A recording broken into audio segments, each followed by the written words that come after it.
El Consejo Coordinador Empresarial pide debates entre los candidatos a la presidencia. Pero sí tenemos y proponemos una visión clara de país e ideas puntuales para alcanzarla. El presidente Enrique Peña Nieto afirma que lo que está en juego no es la continuidad de un gobierno, sino el desarrollo del país. Para que realmente sigamos trabajando en seguir logrando que México avance, crezca y consolide.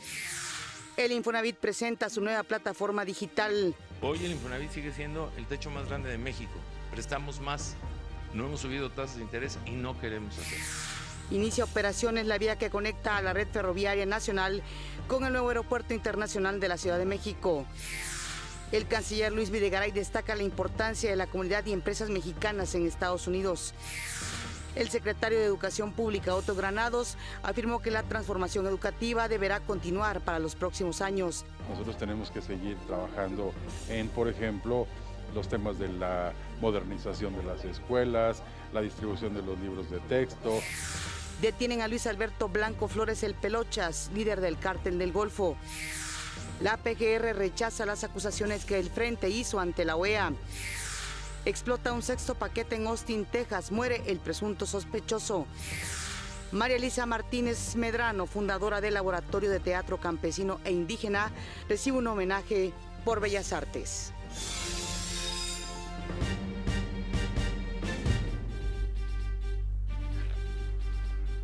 Muy buenos días, qué gusto que nos acompañen en una edición más de México al Día. En este momento la temperatura 12 grados centígrados en la capital del país. Desde aquí, como siempre, un saludo muy afectuoso también a quienes nos están viendo en el interior de la República Mexicana. Y saludo con gusto, como cada mañana, a mi compañero Omar Cepeda. Omar. El gusto es mío, Pati, es un placer saludarte, llegar a mitad de semana. Hoy es miércoles 21 de marzo del 2018, son las 6:32. Es un placer estar con todos ustedes a lo largo y ancho de nuestro territorio. También quienes nos ven en Canadá y en los Estados Unidos, es un placer saludarlos esta mañana de miércoles. Saludo con mucho gusto a Miguel González, quien se encuentra en la lengua de señas mexicana y nos permite comunicarnos también con ustedes. Acompáñenos, este es su informativo, le tenemos la noticia al día. Así es, día del natalicio de Benito Juárez. El Consejo Coordinador Empresarial le presentó al presidente Enrique Peña Nieto y a todo el país, y especialmente también a quienes buscan la presidencia de la República, una agenda para el desarrollo nacional. El presidente Enrique Peña Nieto dijo que en el próximo proceso electoral lo que está en juego es el desarrollo del país y celebró la agenda propuesta por el sector empresarial. Esta agenda debe ser un instrumento que le permita a nuestro país seguir avanzando por la ruta de prosperidad y desarrollo que nos hemos trazado y que tanto trabajo nos ha costado durante tantas décadas. Porque lo que está en juego no es la continuidad de un gobierno. Lo que está en juego es el desarrollo de nuestro país y el bienestar de las familias mexicanas. El presidente habló del debate electoral que habrá de abrirse en torno a varios temas, como el futuro de la educación. Retroceder en los avances de la agenda educativa implicaría hacer rehenes a los alumnos y a sus maestros y vulnerar el futuro de la niñez y la juventud mexicanas. Al encabezar la 35ª Asamblea General Ordinaria del Consejo Coordinador Empresarial, el presidente Peña Nieto reconoció a este organismo por colocar su agenda en el debate electoral. Para convocar a distintos actores de la sociedad, muy señaladamente a quienes son los candidatos, pero especialmente a toda la sociedad, para que realmente sigamos trabajando y seguir logrando que México avance, crezca y consolide los pasos que ha dado en favor de la prosperidad y desarrollo nacionales. El presidente del CCE, Juan Pablo Castañón, presentó la Agenda México Mejor Futuro, que consiste en 10 acciones prioritarias y 5 ejes, donde destacó que el desafío más importante del país es el Estado de Derecho y el reto prioritario es crear un gobierno eficiente y desarrollo económico. Lo reitero, los empresarios participaremos activamente en la discusión pública con nuestros propios compromisos y convicciones. No tenemos candidato ni partido, pero sí tenemos y proponemos una visión clara de país e ideas puntuales para alcanzarla, porque un pueblo que carece de una visión de futuro está en grave riesgo de reeditar su pasado. Otras propuestas son mantener un sector energético abierto a la iniciativa privada e invertir el 30% del PIB para el desarrollo. A los candidatos les decimos, ya basta de agravios, de respuestas fáciles y superficiales que solo apelan al encono social y la división. Ya es tiempo de un debate serio, profundo y responsable sobre el país que estamos construyendo. Juan Pablo Castañón afirmó que los empresarios tienen un compromiso firme y sin regateos con México. Reconociendo que la única ruta al bienestar está en la libertad, en la productividad, en el emprendimiento, la apertura, la competencia, la estabilidad y las instituciones, y no en la dádiva, la corrupción, el privilegio o el caudillismo. El CCE presentará en breve su agenda México Mejor Futuro a los candidatos presidenciales y del Congreso. Para México al Día, Gustavo Castillo. Pues así el mensaje del presidente del Consejo Coordinador Empresarial. En otros asuntos, el Infonavit presentó su nueva plataforma digital para acercar los servicios a sus derechohabientes. El gobierno federal busca heredar el Infonavit más fortalecido de su historia y para ello renueva su nueva plataforma digital. Hoy el Infonavit sigue siendo el techo más grande de México. Prestamos más, no hemos subido tasas de interés y no queremos hacerlo. Por lo tanto, yo imagino dejar al Infonavit más fuerte de la historia, viable hacia el futuro como la institución del Estado mexicano que nos demuestra algo, que tres partes distintas pueden hacer algo en común y en estos tiempos dice mucho. Trabajadores, empresarios y gobierno. La nueva estrategia digital consiste en nuevas aplicaciones y reforzar las ya existentes con el fin de facilitar trámites a sus derechohabientes, ahora de manera digital, rediseño y simplificación del portal institucional, nueva aplicación de Mi Cuenta Infonavit, corrección en línea del Registro Federal de Contribuyentes, devolución de la subcuenta de vivienda, digitalización de expedientes de crédito y servicio de hipoteca verde digital.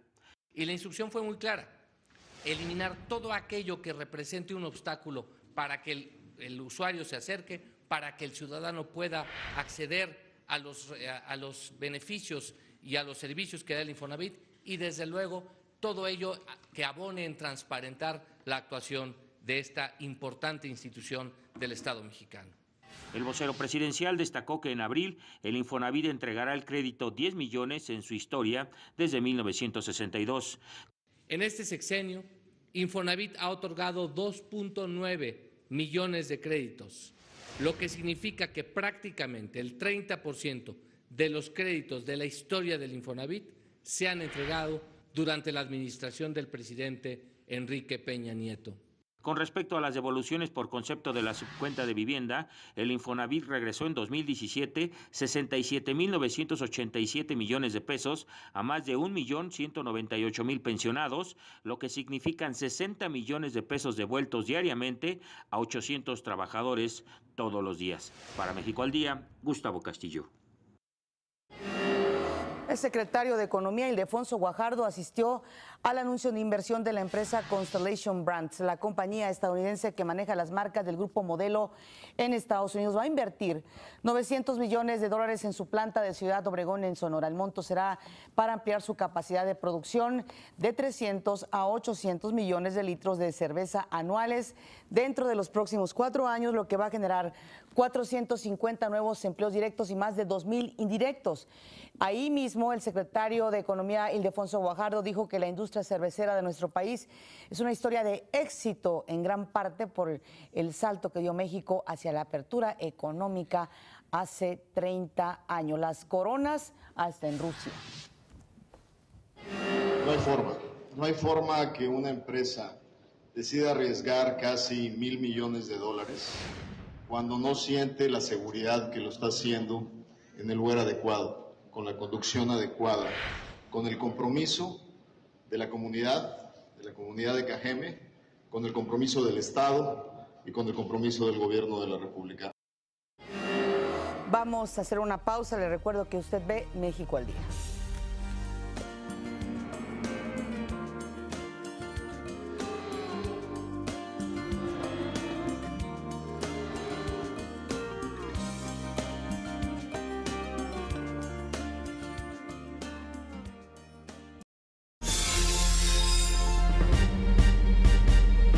El secretario de Relaciones Exteriores, Luis Videgaray, se reunió con el gobernador de Texas, Greg Abbott, con quien dialogó sobre la importancia de la comunidad mexicana para el desarrollo social y económico de ese estado estadounidense. El canciller mexicano reconoció el apoyo de Abbott al proceso de modernización del Tratado de Libre Comercio de América del Norte. Posteriormente, el secretario Luis Videgaray participó en la inauguración de la primera planta del corporativo mexicano La Moderna en los Estados Unidos. Ahí dijo que la apertura de la planta es una muestra de lo que una firma nacional puede hacer en el extranjero gracias a la apertura comercial. Con la construcción de una vía férrea, la Secretaría de Comunicaciones y Transportes busca optimizar la construcción del nuevo aeropuerto internacional de la Ciudad de México. Inició operaciones la vía que conecta a la red ferroviaria nacional con el nuevo aeropuerto internacional de la Ciudad de México. La obra permite transportar escombros y el material necesario para la construcción del megaproyecto. El tren hará más eficiente todo el movimiento de la mercancía, de la carga, de todo este material que se requiere para la construcción del nuevo aeropuerto. El tren parte de la línea S México-Veracruz y corre durante 14.2 kilómetros hasta llegar al nuevo aeropuerto. Cuenta con sistemas de descarga automatizados, así como sistemas de bandas para trasladar el material del área de descarga a la zona de acopio. La construcción del tren requirió una inversión de 1.363 millones de pesos, de los cuales la empresa Ferrovalle aportó el 60% y el Grupo Aeroportuario de la Ciudad de México el 40%. Son 10 locomotoras las que estarán trabajando 24 horas, ahorrando con ello dinero y tiempo, además de contribuir al cuidado del ambiente. Sustituye el uso de miles de camiones de carga que están en esta zona para hacerlo de una manera mucho más limpia al medio ambiente y a toda la región. El nuevo aeropuerto internacional de la Ciudad de México está generando 45,000 empleos y se espera que antes de que concluya esta administración esté generando un total de 70,000. Para México al Día, Antonio López. Y el secretario de Educación Pública, Otto Granados, afirmó que la transformación educativa deberá continuar para los próximos años. El secretario de Educación Pública, Otto Granados, afirmó que la SEP se apegará a la ley en el proceso electoral y aclaró que durante este lapso continuarán los programas para la implementación del nuevo modelo educativo. Nosotros tenemos que seguir trabajando en, por ejemplo, los temas de la modernización de las escuelas, la distribución de los libros de texto, la campaña de inscripciones, los programas de formación continua para los maestros, en fin, cosas que ustedes conocen muy bien y eso no puede parar porque son partes sustantivas de la reforma educativa. Esto lo informó durante el homenaje a Jesús Reyes Heroles por el 97 aniversario de su nacimiento y añadió que el pensamiento del político, historiador y educador están vigentes en la continuidad de la transformación educativa. Los procesos de reformas son un continuo a lo largo de la historia mexicana como lo son ahora. Es decir, la posibilidad de que México pueda crecer a tasas más elevadas, dotar de mayores niveles de bienestar a su población, depende fuertemente de que estas reformas instrumentadas a lo largo de estos años tengan continuidad, profundización, una buena ejecución, como me parece que lo muestra muy claramente la historia mexicana. El secretario de Educación consideró que Reyes Heroles heredó una amplia visión de la educación y sentó las bases para implementar las nuevas políticas públicas en el sistema educativo. De modo que la aportación más novedosa fue en realidad una frase, la revolución educativa, que en estricto sentido era apenas una formulación conceptual más que un programa de acciones concretas.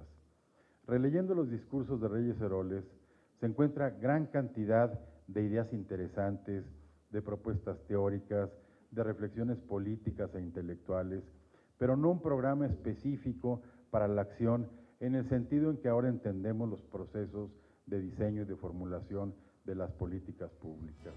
Para México al Día, Jacqueline López Zárate. En otros asuntos, elementos de la Policía Federal detuvieron en Querétaro a Luis Alberto Blanco Flores, alias El Pelochas, líder del cártel del Golfo en Reynosa, Tamaulipas. La aprehensión se habría llevado a cabo gracias a una denuncia de su pareja con quien tuvo un altercado. Blanco Flores quedó al mando de la organización criminal en el estado tras el abatimiento de Humberto Méndez El Betillo en enero. El gobernador de Tamaulipas ofrecía por él una recompensa de 2 millones de pesos para información que llevara a su captura.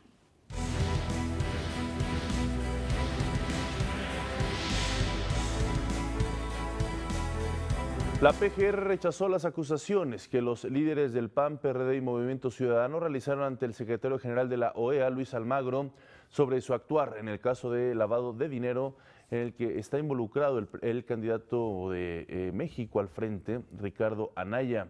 La Procuraduría reiteró que las investigaciones en curso son para esclarecer los hechos y no en contra de alguna persona en específico. Agregó que si bien cualquier partido tiene el derecho a acudir a instancias internacionales para plantear su preocupación sobre los comicios, la conducción del proceso electoral es responsabilidad del INE. Se firmó la Declaración por la Democracia y la Legalidad para el Proceso Electoral 2018 en las instalaciones del INE. Firmaron este convenio los miembros de la Conferencia Nacional de Gobernadores, el INE, la FEPADE y el Tribunal Electoral. El objetivo es que el proceso electoral del 1 de julio se realice en paz, con apego a la legalidad para garantizar la equidad de la contienda y sobre todo el voto libre. Es una obligación de todas las autoridades del Estado mexicano en sus 3 niveles de gobierno. Esto implica el respeto de los gobiernos municipales, estatales y federal a la autonomía de las autoridades electorales, el compromiso para garantizar condiciones de seguridad y libre tránsito durante la organización de los comicios, el día de la jornada electoral y la noche de dicha jornada, generando absoluta seguridad para el traslado de los paquetes electorales a las respectivas oficinas de los órganos electorales. Autoridades gubernamentales, partidos políticos y coaliciones, candidatos y ciudadanos, tenemos que realizar nuestros mejores esfuerzos para que el proceso electoral se desarrolle en tiempo y forma, en las mejores condiciones, para que se constituya en una verdadera fiesta cívica. Vamos a otra pausa. Usted ve México al día.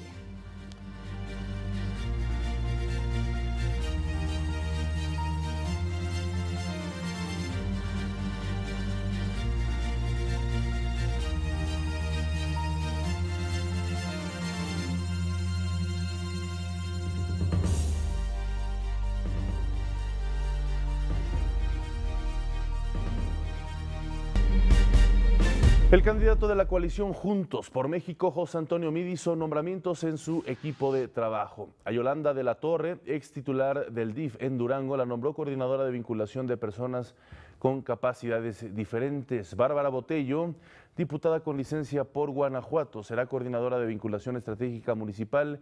Y José Manuel Romero Coello, ex titular del INJUVE, fungirá como coordinador de juventud. Posteriormente, José Antonio Meade se reunió con integrantes del International Chamber of Commerce México, donde afirmó que de llegar a la presidencia continuará impulsando la reforma energética. Advirtió que revertirla acabaría con empleos e inversiones. Y en el caso de la reforma energética, pensamos que lo que está en juego solamente hasta ahorita son 100,000 millones de dólares. Son 100,000 millones de dólares que se traducen en empleos que implican para los mexicanos un mejor destino. Que echarle para atrás puede reflejarse en que se destruyan esos empleos y que se cancele la posibilidad de que el sector energético sea palanca de desarrollo. Ricardo Anaya, candidato de la Coalición por México al Frente, se reunió con el Consejo Ejecutivo de Empresas Globales. Reiteró su compromiso de fortalecer la economía y mayores empleos, principalmente en los jóvenes. La medida en la que hay inversión productiva, crece la economía, se generan empleos bien pagados que le permiten a las personas vivir de acuerdo con su dignidad. Por eso yo he sido muy receptivo a esta preocupación, comparto muchas de sus inquietudes y me he comprometido a regresar a hacer una firma concreta de compromisos en cuanto empiece la campaña electoral, compromisos que tienen un objetivo concreto y claro, que crezca la economía y que se generen empleos. Por su parte, el candidato de la coalición Juntos Haremos Historia, Andrés Manuel López Obrador, dijo que de ganar las elecciones, el economista Jesús C.A. de Elú encabezará el equipo negociador del Tratado de Libre Comercio de América del Norte. La persona indicada, idónea para encabezar estas negociaciones. Me dicen que es uno de los más grandes economistas que ha dado México. Asimismo, pidió que no se firme el nuevo tratado antes de las elecciones, pues dijo que no por la precipitación se vaya a cometer algún error que perjudique a nuestro país.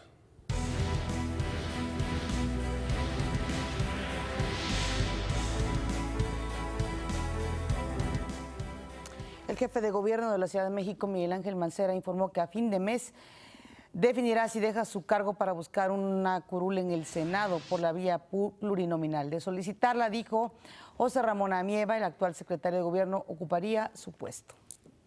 Nosotros tenemos hasta el último día del mes, entonces la valoración será hasta el último día del mes. Vamos a seguir trabajando y hasta ese día pues será el plazo definitivo que tenemos nosotros por decisión constitucional, por mandato constitucional. Ayer se registraron al menos 5 sismos en Oaxaca. El más intenso fue de 5.3 grados, con epicentro a 88 kilómetros al suroeste de Pinotepa Nacional en Oaxaca. La Coordinación Estatal de Protección Civil aseguró que no hay daños materiales ni víctimas, mientras que la Cruz Roja local también reportó saldo blanco. El temblor de 5.3 grados también se sintió en algunos puntos de la Ciudad de México. El secretario de Gobernación, Alfonso Navarrete Prida, pidió a la población estar al pendiente ante posibles réplicas. La Suprema Corte de Justicia declaró válido el resguardo domiciliario como medida cautelar hacia un imputado. El Pleno resolvió que el resguardo debe entenderse como una medida alternativa y menos gravosa que la prisión preventiva, por lo que sí es válido que los jueces lo impongan cuando consideren que un delito no es tan grave como para solicitar la prisión. Por otra parte, el máximo tribunal declaró inconstitucional el artículo que permitía la geolocalización en tiempo real de un teléfono celular, al considerar que dicha acción vulnera el derecho a la privacidad.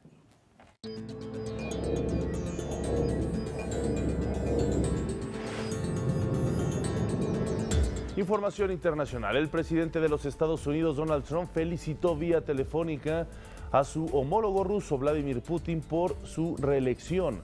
Ambos coincidieron en la importancia de consolidar esfuerzos para luchar contra el terrorismo y limitar la carrera armamentista. Tuvimos una muy buena llamada y sospecho que probablemente nos reuniremos en un futuro no muy lejano para discutir la carrera armamentista que se está descontrolando. También para hablar de Ucrania, Siria, Corea del Norte y otras cosas. Así que creo que probablemente veamos al presidente Putin en un futuro no muy lejano. Una sexta explosión se registró en Austin, Texas. Esta vez dejó una persona herida que fue trasladada al hospital. El presidente Donald Trump condenó los hechos y dijo que estos ataques solo pueden ser obra de un enfermo mental. Los ataques con bomba en Austin son terribles. Las fuerzas del orden locales, estatales y federales trabajan mano a mano para llegar al fondo del asunto. Obviamente se trata de un individuo muy enfermo, o quizá de individuos. Son personas enfermas y llegaremos al fondo. Esta mañana las autoridades de Austin informaron que murió el principal sospechoso de colocar estos paquetes al ser acorralado por la policía e intentar detonar un nuevo explosivo. De acuerdo con los primeros reportes, el atacante se habría suicidado. El presidente Trump tuiteó hace unos minutos que el sospechoso de estos ataques está muerto y también felicitó a los oficiales por su trabajo. Vamos a nuestro primer resumen.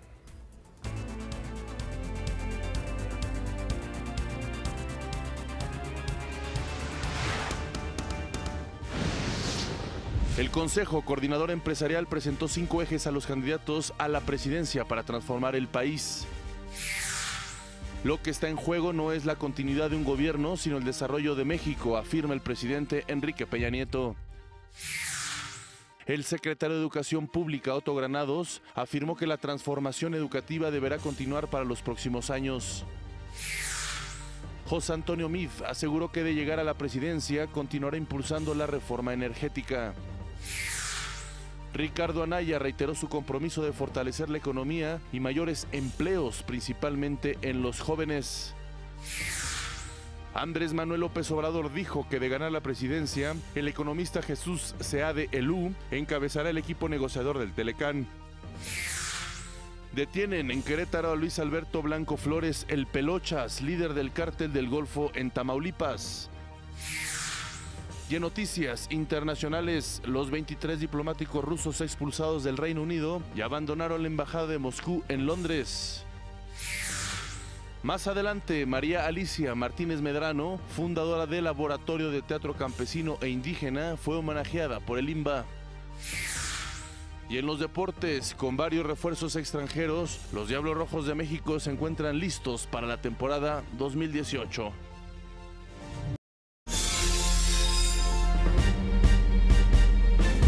El periódico canadiense The Globe and Mail informó que Estados Unidos abandonó la propuesta de contenido automotriz en el Tratado de Libre Comercio de América del Norte. En ella demandaba que todos los vehículos fabricados en Canadá y México para la exportación contuvieran un 50% de contenido estadounidense. La renuncia a esta exigencia habría ocurrido durante las conversaciones para la modernización del Telecán que se llevaron a cabo en Washington la semana pasada. Sin duda, un avance importante dentro de la renegociación del Telecán.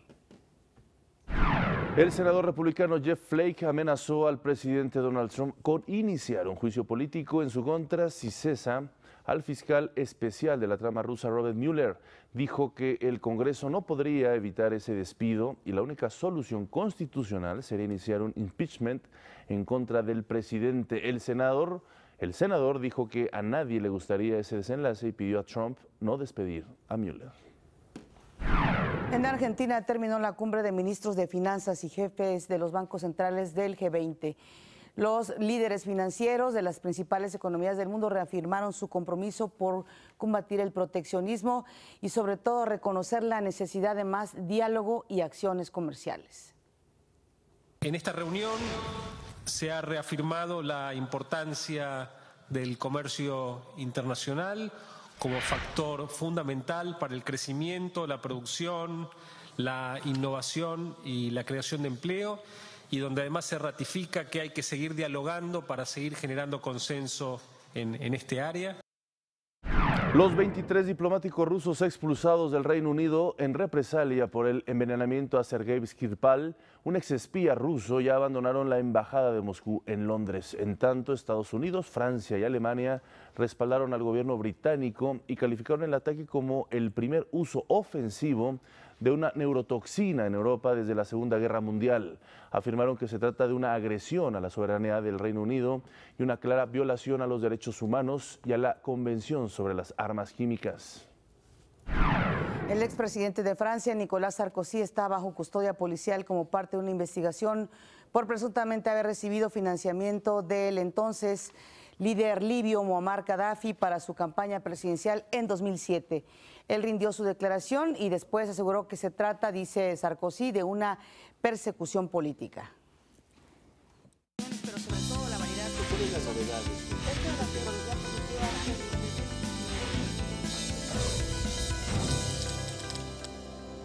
En otros asuntos nos acompaña en el estudio, es un placer recibirlos nuevamente, Tani Fonserrada, representante de Tzuchi en México, y Engelbert Valpeós, director de proyectos Fundación Dharma, con quienes platicaremos, pues haremos un resumen de cómo han venido desarrollando esta labor que en realidad merece mucho respeto y orgullo, que mexicanos jóvenes como ustedes estén participando ante acontecimientos como son los temblores que nos han dejado mucha tristeza, mucha desesperación por parte de muchas familias. Tani, gracias por estar con nosotros. Muchas gracias por invitarnos. Gracias por estar con nosotros nuevamente. Platíquenos cómo van las cosas ahora. Bueno, pues con son 6 meses ya 6 meses, sí. Del temblor acá en México. Ayer hubo un evento en Girasoles donde hubo mucha oración, unión, se soltaron globos blancos, momentos de silencio por los que fallecieron. un llamado de paz a la vida. Girasoles, que es esta zona en el sur de la Ciudad de México, ¿no? Sí, donde todavía no se da ningún apoyo y que ahora vamos a entregar otra vez con Tzuchi.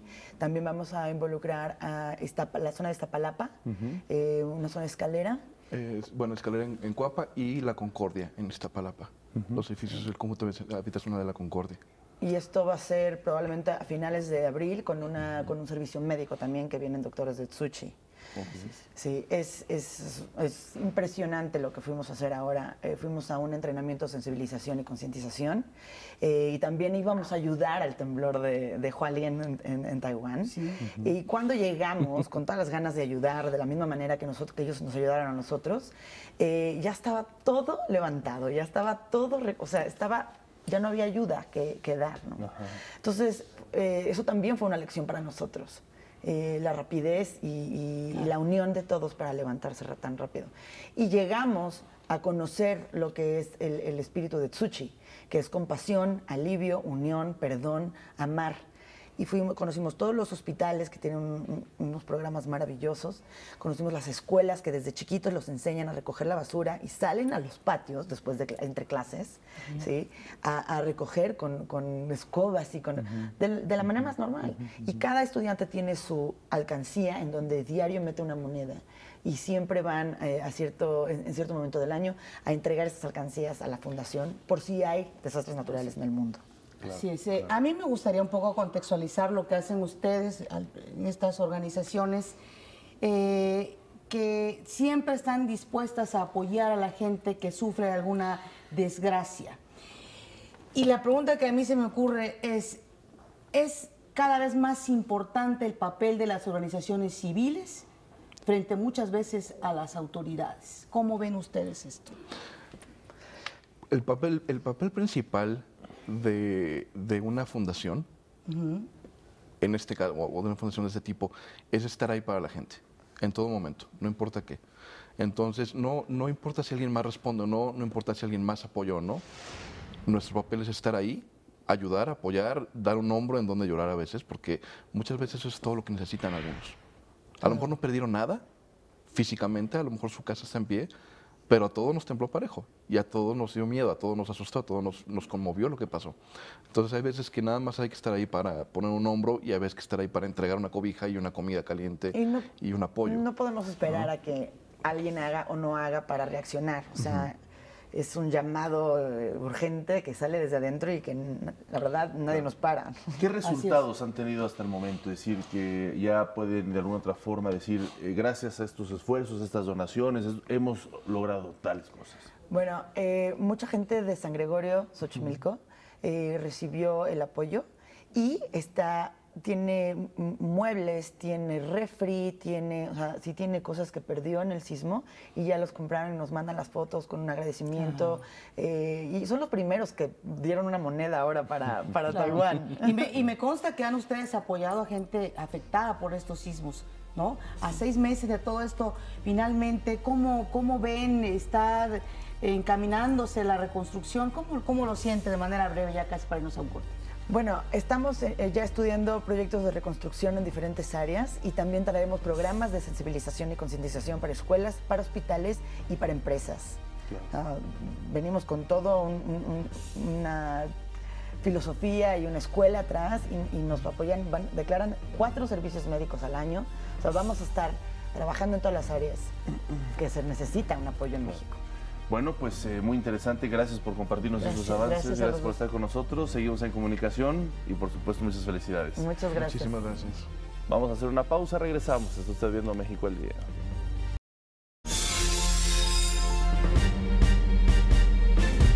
El Procurador Federal del Consumidor, Rogelio Cerda Pérez, informó que ya no deberían observarse más incrementos en el precio del huevo. Esto después de que en los primeros 2 meses de este año el producto de la canasta básica tuvo un incremento de 48% en todo el país, alcanzando hasta los 90 pesos por rejilla. Yo tengo la certeza de que el episodio fuerte ya pasó, de que si fue el incremento de algunos suministros, de algunos alimentos para las aves y la renovación del inventario de ponedoras, ese capítulo ya está virtualmente superado. Por tanto, en mi lógica, yo pienso que ya no va a haber aumentos.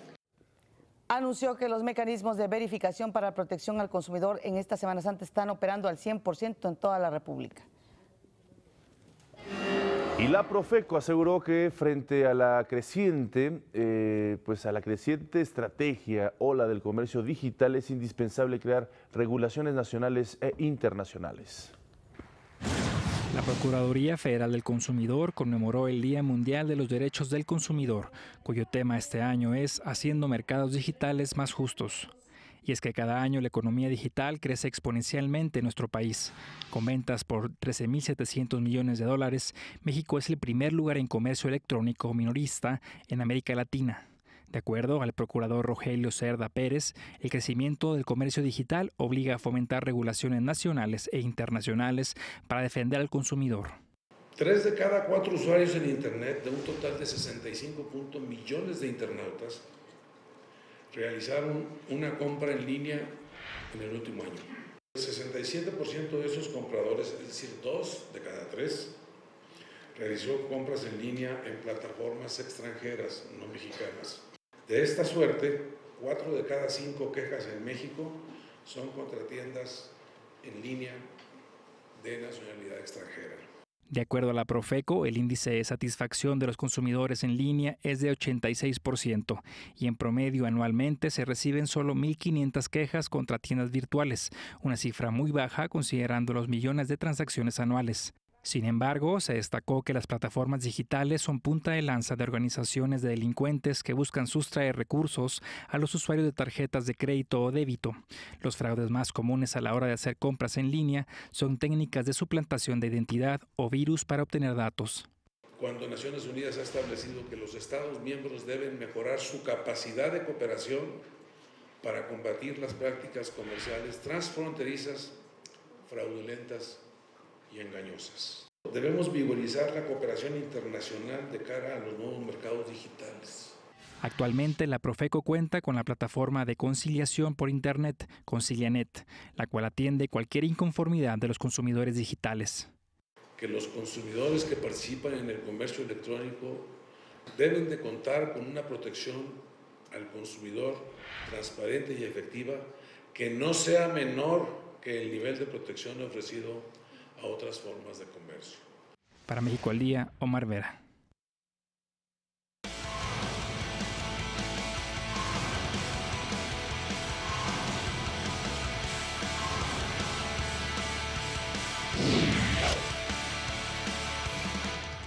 Miércoles de Emprendedores, nos vamos a comunicar con Alfonso Tamés, él es director de Materiam, empresa encargada de maquinar toda clase de materiales, desde un prototipo hasta un lote grande de fabricación. Qué gusto saludarte, muy buenos días. Buenos días, Pati, buenos días, Omar, y saludos a todo tu auditorio. Y pues nos encantaría que nos platicaras en qué consiste tu proyecto. Con gusto. Materiam es un centro de innovación, es un lugar en donde cualquier persona puede ir a cortar cualquier material utilizando tecnologías de manufactura digital. La idea es poner al alcance de todas las personas, de talleres pequeños y de empresas, las tecnologías de fabricación digital más avanzadas del mundo. Esto en corte láser, en corte con chorro de agua, maquinados de 3 y 5 ejes, routers, ensambles, circuitos electrónicos. Son diferentes procesos de manufactura digital que estamos poniendo al alcance de todas las personas para que si tienen algún proyecto, algún prototipo o incluso un lote de fabricación mediano, lo puedan fabricar y lo puedan trabajar ahí. Claro, me da mucho gusto saludarte, Alfonso. Platícanos para los jóvenes que nos están viendo, jóvenes interesados que están estudiando algún tipo de ingeniería, supongo que este es el área académica de lo cual ustedes están desarrollando. ¿Cómo surgió? ¿Cuántos forman parte del equipo? ¿De quién fue la idea? ¿Qué tan difícil ha sido emprender o fácil un proyecto como esto en México, como este en México? Bueno, el mercado va dirigido a cualquier persona, cualquier empresa o taller que está interesado en fabricar cualquier cosa. Entonces, en ese sentido, va desde el diseño industrial, la arquitectura, hasta las ingenierías, cualquier aplicación que requiera fabricar, y también fabricar con mucha precisión, porque no solamente tenemos procesos de fabricación de muy alta precisión, sino también tenemos formas de medirlo y de controlarlo a través de una serie de procesos de metrología. Es un proyecto muy ambicioso, es un proyecto que pues, prácticamente en México no existía y en pocos lugares del mundo existe como tal. Y emprender sin el apoyo del INADEM, del Instituto Nacional del Emprendedor, para nosotros hubiera sido imposible. Nos vimos afortunados de contar también con apoyo de inversionistas privados, de personas que participan en fondos de inversión privada, pero el INADEM nos aportó no solamente recursos, sino también mucho de su experiencia y conocimiento para poder iniciar este proyecto y poner a disposición de la gente pues todos estos procesos de manufactura. Claro, ¿en qué etapa van ahorita ya del proyecto? ¿Ya está en marcha o están en proceso de aplicación? Está en marcha, llevamos ya 1 año y medio más o menos operando. Nuestras instalaciones están ubicadas en Azcapotzalco, en la Ciudad de México. Con el gobierno de la Ciudad de México hicimos un proyecto llamado Cleantech Lab, que está en Azcapotzalco, muy cerca del CCH Azcapotzalco, en la calle Doroteo Arango. Y ahí es donde Materia realiza sus actividades. Y hay un espacio también que es un centro de innovación que le llamamos Cleantech Lab, en donde también hay espacios de colaboración, nosotros le llamamos coworking industrial, en donde los proyectos también pueden ubicarse físicamente y tener un espacio de manufactura, así como un espacio de oficina para poder trabajar en su computadora. Pues muy bien, Alfonso Tamés Grijalva, director de Materia, muchísimas gracias por compartirnos este caso de éxito y te mandamos un fuerte abrazo, mucho éxito. Un placer, muchísimas gracias y muchos saludos. Hasta luego. Una pausa, regresamos.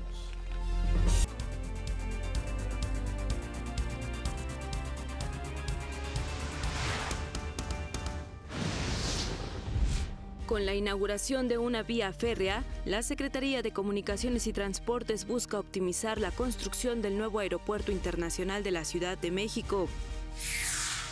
La Suprema Corte de Justicia de la Nación declaró válido el resguardo domiciliario como medida cautelar hacia un imputado. En nuestra sección Emprendedores, Alfonso Temes, director de Materia, nos habló sobre la labor de esta empresa. El mercado va dirigido a cualquier persona, cualquier empresa. Va desde el diseño industrial, la arquitectura, hasta las ingenierías, cualquier aplicación que requiera fabricar y también fabricar con mucha precisión. En noticias internacionales, en Argentina concluyó la cumbre de ministros de Finanza y jefes de bancos centrales del G20. Más adelante, las cenizas del físico Stephen Hawking serán enterradas cerca de la tumba del también físico Isaac Newton. Y en los deportes inició el Miami Open, el segundo Masters 1000 del año.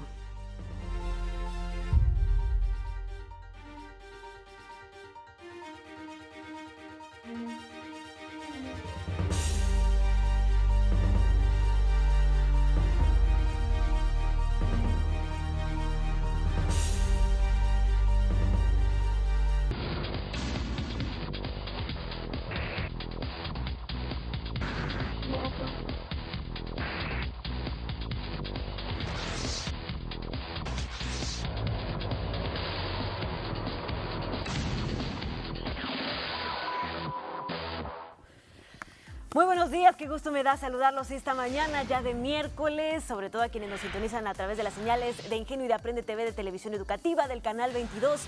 Y si tienen que salir de casa, ya no pueden seguir viendo la tele, estamos transmitiendo en las redes sociales por Facebook Live, en Noticias México al Día y a través de Twitter, en Periscope, en la cuenta @mexaldía. Y precisamente hablando de Facebook, pues más sobre el caso de la empresa Cambridge Analytica.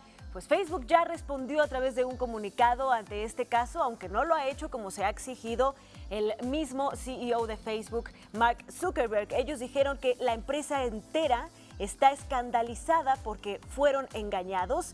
dijeron que están comprometidos con fortalecer vigorosamente sus políticas para proteger la información de la gente y que darán los pasos necesarios para lograrlo. Esto lo dijeron en un comunicado y por su parte la empresa Cambridge Analytica ha estado pues tuiteando a través de su cuenta verificada algunos datos sobre este caso. En específico, pusieron 6 mitos, fueron enumerando uno a uno 6 diferentes mitos de la información que se ha estado dando a conocer y pues lo que ellos consideran sus realidades. Entre los mitos, pues destacan que ellos no tienen una ideología política en específico, que trabajan con cualquier partido, ya sea de centro, de derecha, de izquierda. También que ellos no minaron o no hackearon Facebook, no minaron información de Facebook, sino que contrataron a un externo, el cual les entregó estos datos para hacer sus diferentes análisis políticos y que en el momento en que se enteraron en que pues este contractor, este externo que habían contratado había hackeado Facebook y había obtenido información pues no legal de Facebook, pues la borraron inmediatamente. Y así enumeran 6 diferentes datos. Uno de los más importantes es que ellos han suspendido al CEO de la empresa para que pueda desarrollarse perfectamente bien la investigación en su contra. Sin embargo, pues ya hemos visto, en el Reino Unido por lo pronto ya está citado Mark Zuckerberg a declarar acerca de este caso.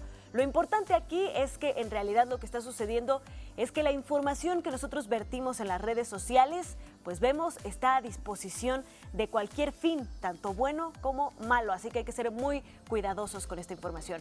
Y hablemos ahora de Google porque la compañía también se está uniendo con una iniciativa nueva en la lucha contra las falsas noticias o fake news. Ahora lanzó la plataforma Google News Initiative, la que destinará $300 millones en los próximos 5 años para combatir las llamadas noticias falsas o fake news.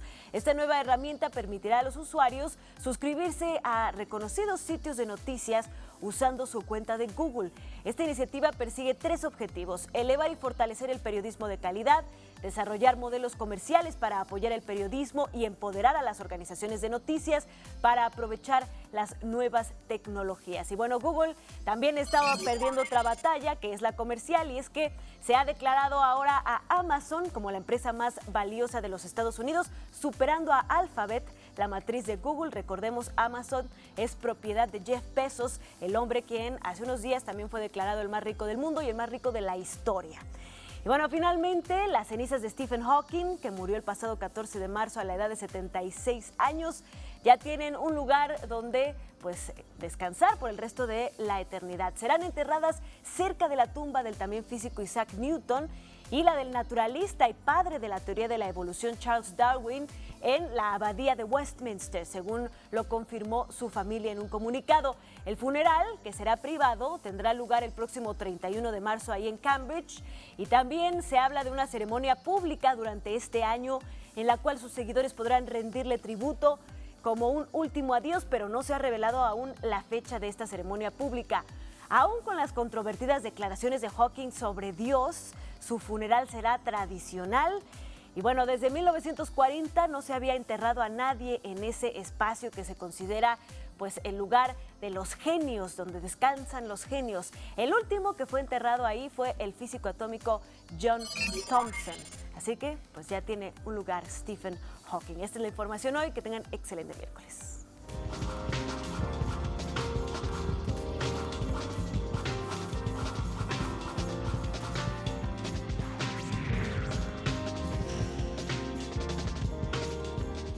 Nuestros compañeros del Canal 22 nos tienen más información de la cultura. ¿Qué tal, Omar Pati? Los saludo con gusto y a continuación les presento la información cultural. A manera de corte de caja personal, el pianista y compositor Alejandro Santoyo vuelve a la esencia de su fórmula creativa. Vamos a ver de qué se trata.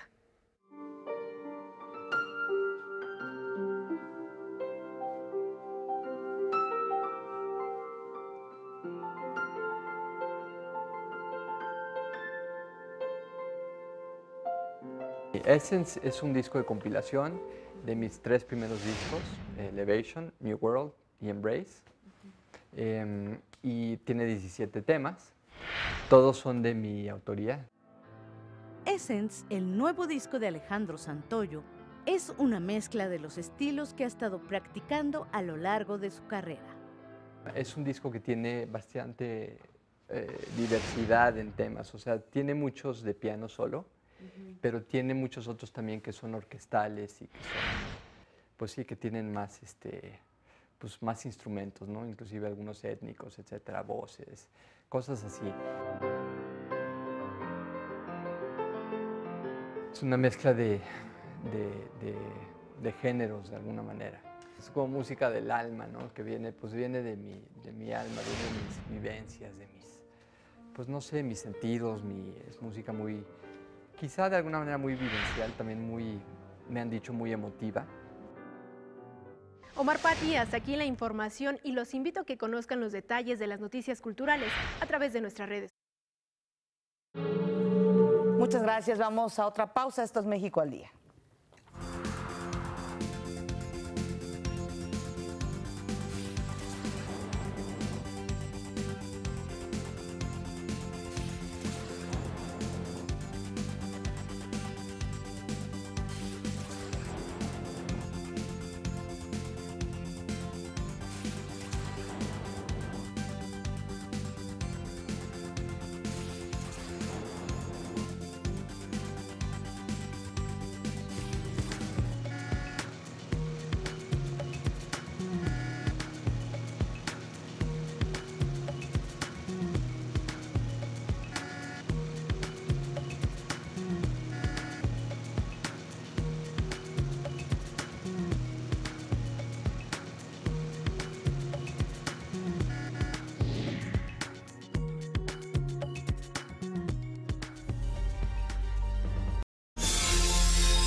Y es un gusto, como cada 15 días, tener, antes de tener a nuestro invitado del MUNAL, ya está aquí listo para hablar precisamente de varias alternativas, les comento que María Alicia Martínez Medrano, fundadora del Laboratorio de Teatro Campesino e Indígena, fue homenajeada por el INBA.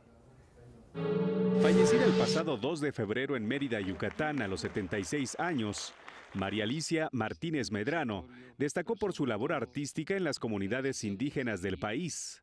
Hacer lo que ella hizo realmente fue algo, como en algún momento lo dije, no tan solo transformador, sino revolucionario. Toda una visionaria, fue mucho más allá. Involucró e incluyó a la sociedad para transformar la realidad. Originaria de Ciudad Obregón, Sonora, Martínez Medrano desarrolló en 1959 un modelo de guarderías de excelencia mientras estudiaba la carrera de psicología en la UNAM. En la acción concreta, el trabajo en las guarderías infantiles del ISSSTE fue ejemplar. Se trata de un programa aún vigente, pues no ha sido superado. De 1965 a 1967 fue coordinadora del programa de teatro del Instituto Nacional Indigenista. Luego fundó el Teatro Espacio del Sureste Virgilio Mariel. Y el teatro que ella hizo no se parece a nada de lo que se ha hecho como teatro comunitario en México, porque no ha habido un proyecto que quisiera la magnitud de una revolución educativa del cuerpo y de la escena. En 1968 ganó el Premio Nacional de Teatro con la obra Los Alaridos. Ese mismo año fue nombrada coordinadora teatral de la Unidad Artística del Bosque. Además, participó en el Comité de Teatro del Movimiento Estudiantil del 68. Pero ella tenía una capacidad de convencer al que se le pusiera enfrente. Por eso yo creo que le tuvieron también miedo. ¿Por qué? Porque era una bomba. María Alicia lo fue. Con el Laboratorio de Teatro Campesino e Indígena, realizó versiones de obras como Bodas de Sangre, El Evangelio según San Mateo y Romeo y Julieta, actuadas y dirigidas por indígenas. La profundidad en una ritualidad que nadie entiende en este país y que nadie quiere entender, pero María Alicia sí tocó el alma de estos pueblos que son lo que tenemos mejor en nuestra historia. El homenaje en memoria de la maestra Martínez Medrano concluyó con una lectura en atril de sus obras El silencio de Dios y Los Alaridos. Para México al Día, Rufino Enríquez González.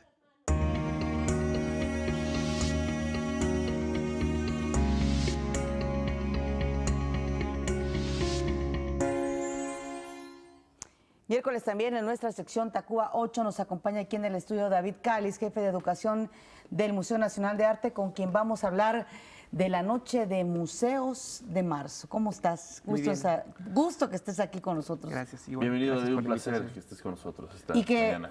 Nos platiques esta opción que tienen en el MUNAL precisamente para todo el público que pues no puede ir al museo temprano, ¿no? Por sus actividades. Sí, pues la propuesta de la Noche de Museos se lleva el último miércoles de cada mes. Hay diferentes actividades dentro de la Noche de Museos. En este caso, seguimos con las actividades paralelas en torno a Caravaggio. Va a haber una actividad importante que se está haciendo en colaboración con la Cineteca Nacional, donde se están programando los films más importantes, renombrados en diferentes lugares a nivel mundial. Esta ocasión, el 28 de marzo, que es nuestra próxima Noche de Museos, se va a proyectar una película que se titula Buey Neón, de Gabriel Mascaro. Tendrá como un impacto interesante en tanto que pues, son nuevas alternativas, se amplía como también la oportunidad de que puedan ver películas dentro del museo.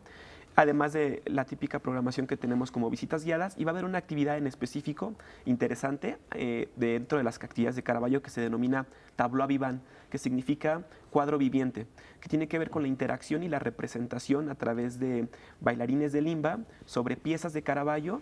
Va a haber activaciones dentro de la sala, activaciones en el espacio del vestíbulo, para poder generar el vínculo y la mediación con las personas y se sientan más cercanas a la obra de Caravaggio. Oye, David, pues muy interesante esto porque obviamente rompe con la tradición de ir por la mañana, con la luz del día, puedes ir apreciar este recinto exquisito de 7 a 9 de la noche. La entrada es gratuita y también me gustaría preguntarte si entonces se tiene el acceso a todas las exposiciones y además de esta alternativa que es ver el cine. ¿Y dónde se ve el cine? Es decir, ¿qué formato es el que se aprecia? Las películas se transmiten en el auditorio Besmugart, que es un auditorio con capacidad para 80 personas, que cuenta con las condiciones para poder apreciar las piezas fílmicas. La entrada es gratuita y hay acceso a las exposiciones, pero específicamente porque estamos de fiesta por Caravaggio, toda la gente está yendo como a ver la exposición. Claro. Entonces los invitamos cordialmente a que puedan asistir. Así es, David, de eso te quería preguntar. Además de las noches de museo, sabemos del éxito que está teniendo Caravaggio precisamente ahí en el MUNAL. Hay una serie de actividades paralelas que estamos organizando y que se están llevando a cabo en conmemoración y en el marco de esta exposición. Sobre todo tenemos conferencias con personalidades importantes como tuvimos la oportunidad de tener a Marco Cardinali, principal investigador, uno de los principales investigadores sobre Caravaggio. Vamos a tener a Clara Bargellini hablando también sobre las copias de Caravaggio, al maestro Roberto Ruiz Guadalajara platicando de música en la época de Caravaggio, a la doctora Sonia Rangel porque nos interesa hacer un vínculo entre sí la época de Caravaggio, pero cómo lo atraemos en la actualidad, cómo las piezas de Caravaggio se reflejan en una estética caravallista en la cinematografía. Entonces la doctora Sonia Rangel nos estará platicando un poco sobre el cine con estética caravallista y el doctor Héctor Perea nos platicará un poco sobre imágenes y poesía también de la época de Caravaggio. Será la conferencia de clausura que tendrá lugar el 18 de mayo. Nos comentabas fuera del aire que pues está viendo una excelente recepción, la gente se ha volcado a ver esta exposición de Caravaggio. ¿Cómo van las cosas con esta exposición y hasta cuándo va a durar? La exposición termina el 20 de mayo, la pieza de Caravaggio. La Caravaggio Experience se extiende hasta el 1 de julio. Hemos tenido, la verdad, muy buena recepción por parte del público. Tenemos que agradecerles. Además, me gusta mucho cómo se ha manejado la difusión. Más que una exposición, es todo un acontecimiento. Claro. El hecho de que tengamos una pieza de la envergadura de Caravaggio. Solamente es una pieza como la exposición lo menciona, ¿no? Caravaggio, una obra, un legado, pero nos va a dar como el vínculo para tratar de comprender también estas influencias que existen en el arte novohispano y siglo XIX. Y sabemos brevemente, David, de todo el esfuerzo que significó para una institución el poder traer una pieza de esa magnitud. Sí, así es. Rapidísimo, la página de internet donde pueden revisar todos estos sucesos que pueden pasar ahí en el MUNAL. La página oficial del MUNAL, que es www.museonacionaldearte.com.mx, las redes sociales, Facebook, Twitter, y estar como totalmente en contacto con las redes. Claro, para ver cuándo son las conferencias, quiénes van a estar, en fin, todo esto, ¿verdad? Bueno, pues muchísimas gracias. David Cáliz, jefe de educación del MUNAL. Tacuba 8, ahí en el Centro Histórico, no se los pierda. Gracias, David. Vamos a hacer una pausa, regresamos. Esto es México al Día.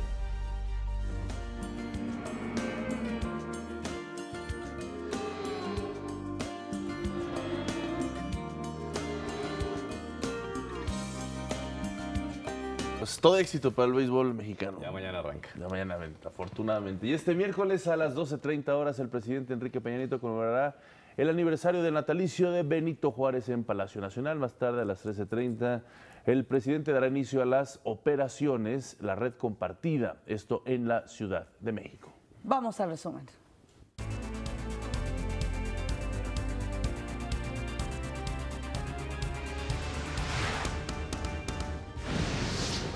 El Consejo Coordinador Empresarial presentó 5 ejes a los candidatos a la presidencia para transformar el país. El secretario de Educación Pública, Otto Granados, afirmó que la transformación educativa deberá continuar para los próximos años. Esta mañana, David Cáliz, jefe de Educación del Museo Nacional de Arte, nos habló sobre la Noche de Museos y las películas que se proyectarán en la Cineteca Nacional.